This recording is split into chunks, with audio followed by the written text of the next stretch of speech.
ঘন সবুজের আস্তরণে মোড়া পুরোপুরি কৃষিপ্রধান একটা গ্রাম দার্জিলিংয়ের লামাগাঁও। পর্যটকদের কাছে একদমই অপরিচিত একটা নাম।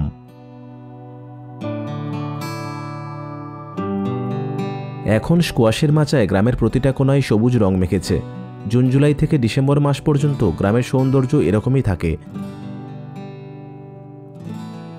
অনেক সময় হোটেল বা হোমস্টের জন্য সেই জায়গার পরিচিতি ঘটে। সেরকমই একটা হোমস্টেতে আমি উঠেছি, লামাগাঁওয়ের একটু উপরের দিকে আপার শামসুতে। হোমস্টের পিছনের দিকে 10-15 ধাপ উঠলেই কাঞ্চনজঙ্ঘা দৃশ্যমান, যেটা এখানে আসার আরেক কারণ হয়তো।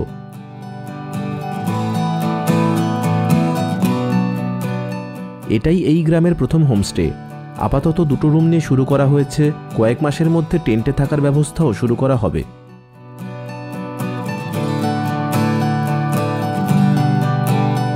হোমস্টের সামনের দিকে একটু নিচেই আছে এখানকার হোস্ট দীপেনজিদের বাড়ি। এখান থেকে 5 মিনিটের হাঁটা পথের দূরত্বেই শুরু হচ্ছে সিঙ্গলীলা ন্যাশনাল পার্ক। এখন ডিসেম্বর মাস, স্কোয়াশের সিজন প্রায় শেষ। দীপেনজিরাও অনেক স্কোয়াশের চাষ করেন। ওনার কাছ থেকে স্কোয়াশের ব্যাপারেও অনেক কিছু জানলাম। सीजन तो अभी खत्म हो गया है, अभी इसीलिए छोटा छोटा हो रहा है क्या? हाँ अभी तो में नहीं होगा ना, अब सीजन खत्म हो गया। अच्छा, अभी का जो मीठा होता है क्या ज्यादा? अभी अच्छा होगा और अच्छा होगा। ऑर्गेनिक है ये। फिर ये अगर ये सूख जाएगा तो उसका वो नीचे जो रूट होता है, रूट जरा बोलते हैं ना उसको, खाने में अच्छा है। तरुल तरुल इसको जरा बोलते हैं। हाँ। अच्छा, 100 रुपये केजी अभी उसको। ओ हाँ। अच्छा, तब तो बहुत दामी छो। इसको तो हटाना पड़ेगा अभी, मचंता हट जाएगा, हट जाएगा। पूरा क्लियर हो जाएगा एकदम। फिर इसके ऊपर उसके बाद हल चला के फिर मटर लगाएंगे। मटर डालेंगे। मटर मटर होने के बाद आलू डालेंगे। हाँ आलू होने के बाद मूली डालेंगे। अच्छा। দুপুরের খাবার খেতে ওনাদের নির্দিষ্ট খাবারের ঘরে আসলাম। বেশ সাজানো গোছানো রান্নাঘর। আমার দেরি হয়ে যাওয়ায় গৃহকর্ত্রী যত্নের সাথে সব খাবার আবার গরম করে দিলেন।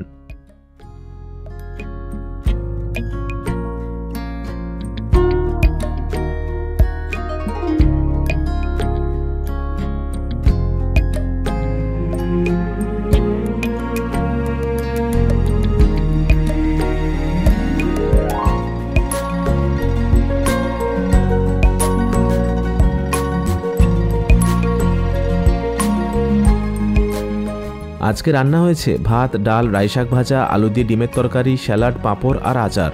খাবারের স্বাদ ভালো।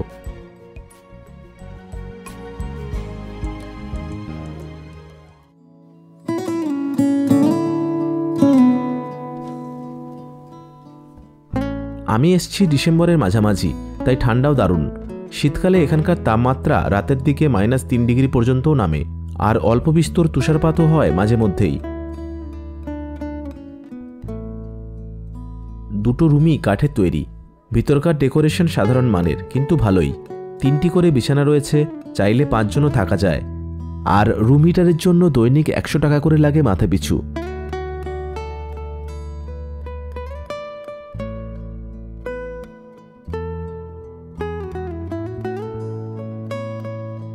প্রত্যেক রুমেই অ্যাটাচ ওয়াশরুম আছে, আর তাতে গিজারের সুবিধাও রয়েছে।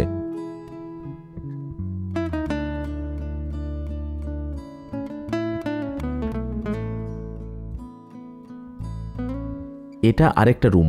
এখানের ব্যবস্থাপনাও একই রকম। এখানকার দৈনিক থাকা খাওয়ার খরচ মাথাপিছু 1550 টাকা, যদি একটি রুমে 2 জন থাকেন। আর 3 জন বা তার বেশি জন থাকলে দৈনিক 1350 টাকা করে লাগে মাথাপিছু। হোমস্টের পরিচালনার দায়িত্বে আছেন নেচার ভিউ হোমস্টের সঞ্জিতবাবু। ওনাকে ফোন করেও সরাসরি বুক করতে পারেন।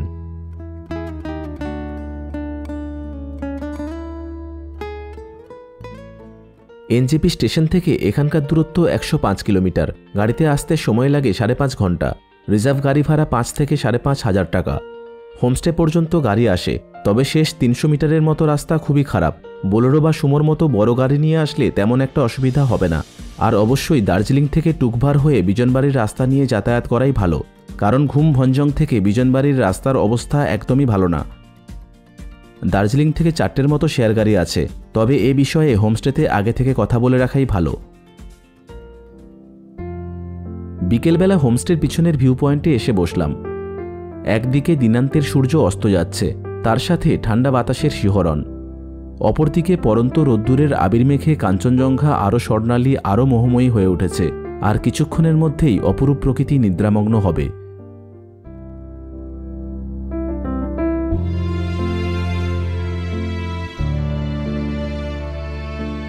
সন্ধ্যাবেলায় দীপেনজির সাথে ওনার কাকার বাড়িতে বেড়াতে আসলাম। চায়ের আড্ডাও বসলো। বেশিরভাগ পাহাড়ি বাড়িতে কাঠ আর মাটি দিয়ে এরকম রান্নাঘর থাকে, আর সেখানে কাঠের জ্বালানির উনানও থাকে। এতে রান্নাও হয়, তার সাথে ঘর গরমও থাকে। ঠান্ডা থেকে রেহাই পাওয়ার জন্যই এরকম ব্যবস্থা করা হয়ে থাকে।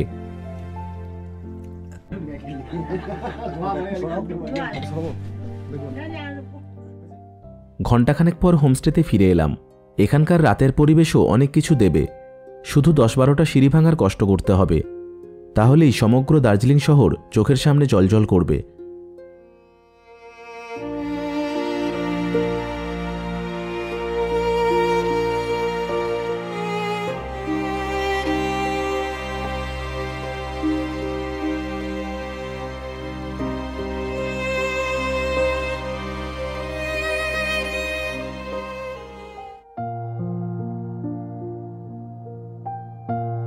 কিছুক্ষণ পর সন্ধ্যার স্ন্যাক্স আর চা দিয়ে যাওয়া হলো। স্ন্যাক্সে বানানো হয়েছে সয়াবিনের পকোড়া, স্বাদ দারুণ।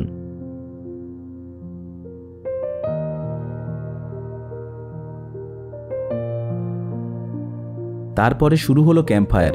এর খরচ 400 টাকা। তার সাথে যদি চিকেন বারবিকিউ করা হয় তখন মোট খরচ 1200 টাকা লাগে প্রতি কেজি চিকেনের জন্য।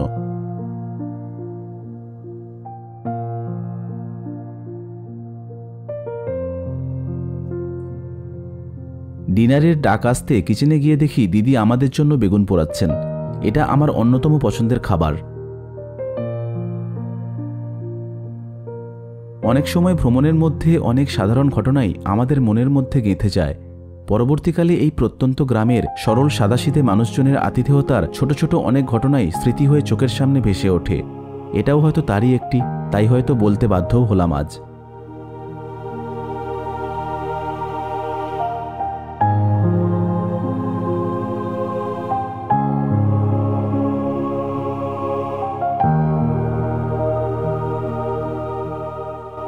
একদমই নতুন হোমস্টে, কিন্তু আতিথেয়তা আর ব্যবহারে সেটা যেন বোঝাই যায় না।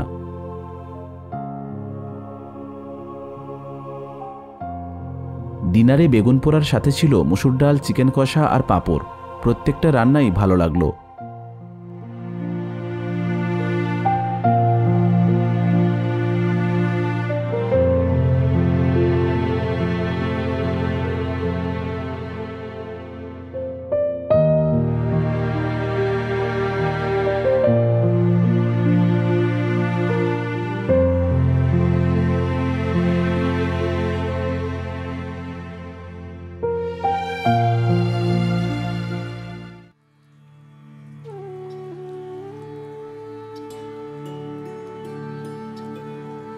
সকালে খুব তাড়াতাড়ি উঠে পড়েছিলাম এখানকার সূর্যোদয় দেখব বলে।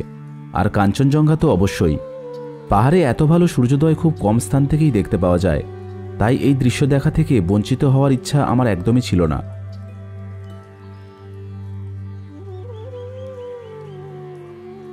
সূর্যোদয়ের সাথে সাথে কাঞ্চনজঙ্ঘা আরও পরিষ্কার, আরও রূপালী রূপ ধারণ করল। সামনে কোনো বাধা নেই, আশেপাশে কোনো হট্টগোল নেই। যতক্ষণ ইচ্ছা ততক্ষণই দেখা যায়।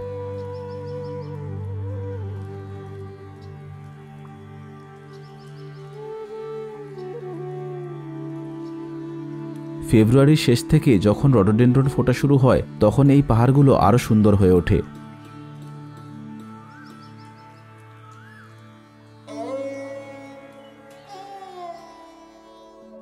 শামসুর কাছাকাছির মধ্যে অনেক ঘোরার স্থান আছে, যেমন মেগিতার, রেলিং, বিজনবাড়ি, লাঙ্গুরডাং, ধোত্রে, থাপাগাঁও সহ ইত্যাদি।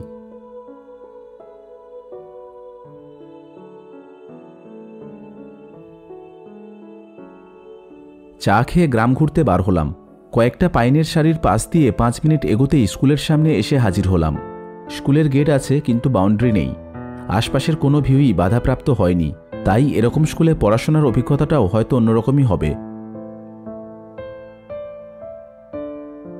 কদিন আগে স্কুলের পাশ থেকে ধত্রে পর্যন্ত একটা 5 কিলোমিটারের ট্রেক রুটের উদ্বোধন করা হয়েছে। এবার ধত্রে, টংলু, তুমলিং হয়ে সান্দাকফু এই পথেও ট্রেক করা যাবে। আর সেই কারণেই হোমস্টের আগের খারাপ রাস্তাটাও মেরামত করার কাজও শুরু হচ্ছে শুনলাম।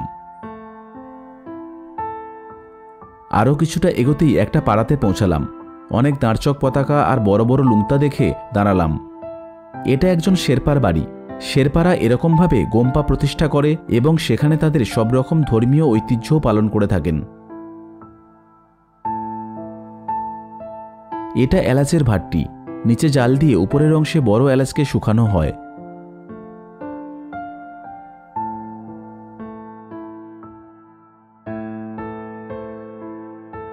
হোমস্টেতে ফেরার সময় দীক্ষিকা ওদের বাড়িটাও দেখালো।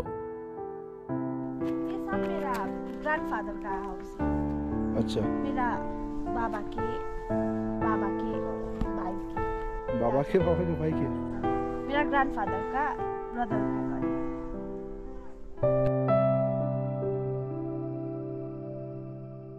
ইনি হলেন নেচার ভিউ হোমস্টের সঞ্জিত বাবু।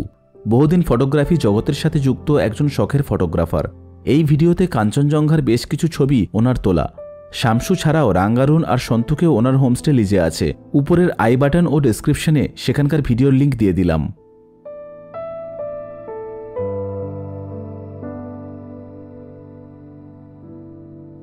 হোমস্টে থেকে একটু নিচের দিকে দীপেনচিদের একটা দোকানও আছে।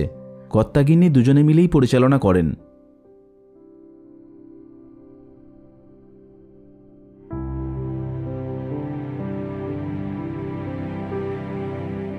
সকালের জলখাবারের তরকারিটাও এখানেই তৈরি করলেন, কিন্তু গরম লুচি খাওয়ানোর জন্য সেটা শুধুমাত্র কিচেনেই বানালেন।